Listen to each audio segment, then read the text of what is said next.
So Anthropic is now bringing HIPAA-ready AI into healthcare. And they have launched Claude for healthcare, which we just heard about ChatGPT for healthcare. And we also just, Gemini has been in healthcare for a long time. Google has been in healthcare before Gemini was around. But now Claude is getting into the business too because it's a very big business. And Claude has a practical assistant for providers, insurers, and consumers. And it features a HIPAA-ready infrastructure and connectors to common medical databases. And we've seen things like this pop up at learning hospitals, like University of Washington, with their doctors in urgent care. They are early on the AI adoption train. And it's designed to cut the admin work, help with diagnosis, also help with workflows and generating the notes in client, like the notes in the cases for the doctors, because that's where they spend a lot of time after work hours, or it slows the time between patients, or they can't do accurate noting between the patients if they don't have enough time. And the average doctor's appointments are getting shorter and shorter to 10, 15 minutes if you're lucky. But I can tell you in Canada, they allow about 10 minutes to see somebody. And I do not understand how that is considered good medical care. If you only have 10 minutes to talk to a doctor, that means the humans are also doing a lot of research before they go to their doctor if they want the best care and using AI to do that research. Um, so we'll see how Claude Healthcare is, how that gets adopted.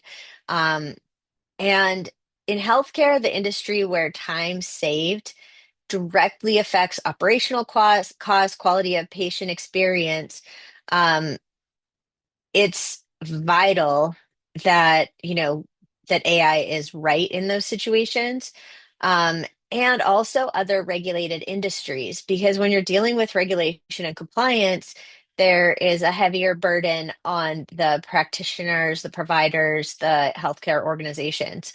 Um, and so now it's very clear that the market is expecting compliant AI that integrates directly into existing systems. And this is in finance, healthcare, real estate, all of these different areas that have specific regulations. So people want to keep using the tools that they're using and have them enhanced by AI. MIT is pointing to a new era of AI-powered product customization.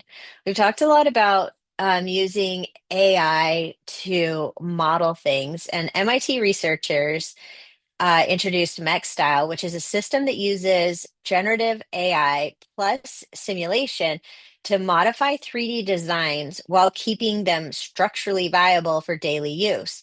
So, in plain terms, you can generate customized look and feel, and the system checks the physics so that things don't break or fail when somebody's actually using it, which is pretty cool. It helps with product development.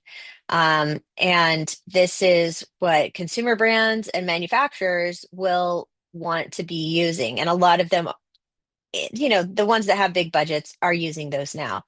And we will eventually, ideally, get to this point of mass personalization um, without having it be lower quality. So if your business touches physical products, keep an eye on these new simulation models for 3D design that are compatible with CAD, sometimes outside of it, and see how generative AI can help you with product testing and imagination.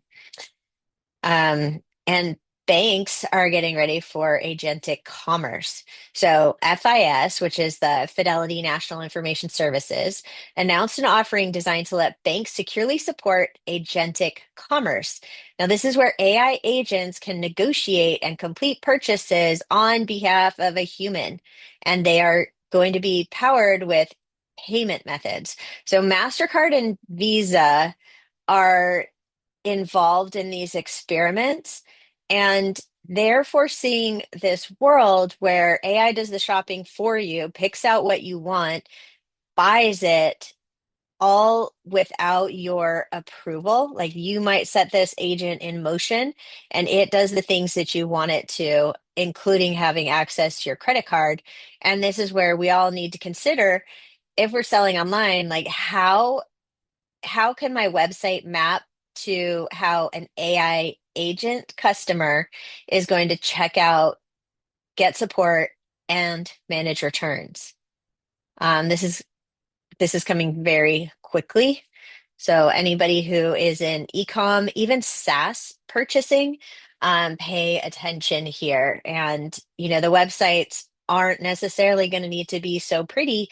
They need to be really AI friendly, easy for AI to come on and get their questions answered and purchase. More US AI regulation talks and details are a bit ambiguous at the moment. So, January 15 report highlights that the White House AI leadership offered a few specifics in congregate in the congressional testimony on planned recommendations for a national standard. Now, the goal they want to do is to preempt some of the state laws and provide regulatory clarity, and the timeline and scope are still evolving. So the US government wants to have control over the AI regulation, and the states are ahead of the government at this point. So keep an eye on it, on what your local state, if you're operating in the US, what their regulations are, and also what federal regulations are.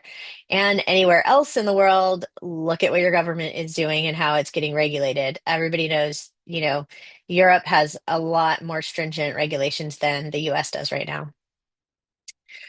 Publishers are pushing deeper into the AI, the Google AI lawsuit. So publishers, including Hatchet Books and Cengage, are asking a California federal court to join a proposed class action lawsuit accusing Google of using copyrighted materials to train AI systems without permission. So if you've ever looked into AI, there's a book that we have been reading, and I can ask AI about the notes on the book, the points in the book. Clearly, the AI has been trained on this book, but did they have the right to do that or not? I don't know. And is it illegal to do that or not? We don't know yet. There are some cases setting precedents in this area, but the people who were building these AI engines are training on anything and everything that they could get their hands on. And now some authors are explicitly saying that you may not use this data for training. But if the book came out 3 years ago, likely it doesn't have that preamble. Um, so it's something that we'll want to keep a look on. And then if you are building things in your business that use unauthorized content that AI was trained on, you're going to need to make sure your processes, prompt systems are all documented and defensible. Um, so just something to keep in the back of your mind. There are not laws on it yet, but California is the one kind of leading in this area right now. It's California and New York are seeing the biggest lawsuits in this intellectual property area. Three tools to try this week. Leonardo AI, which Marikar on our team, that's kind of her favorite for creating images. It's a fun one. You can do video images.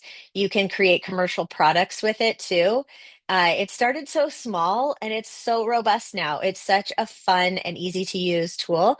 Um, so check out leonardo.ai. You can do a lot for free. You don't own the intellectual property if you don't have a paid account. And you can play with it, get a feel for it. It's a really easy one, with a lot of controls too, and a lot of ideas that you can look at what other people have done, how they've prompted it. I like to go into Leonardo and play sometimes, make some fun images. Um, OpenForge. OpenForge is an AI SEO slash GEO or AIO platform, where we can see the things that we're being found for or not found for, and what our competition is getting recommended for over us, what those results look like, what the people are asking ChatGPT that if we're not answering well enough, that we need to answer well. And then if there's a query that comes up that we want to be the answer for, it gives us a fantastic prompt for 4 different types of content that we can put on our website in order to be the answer that our customers are looking for. Um, and Read AI is what we're using to take meetings for this note and so many others. We use Read for helping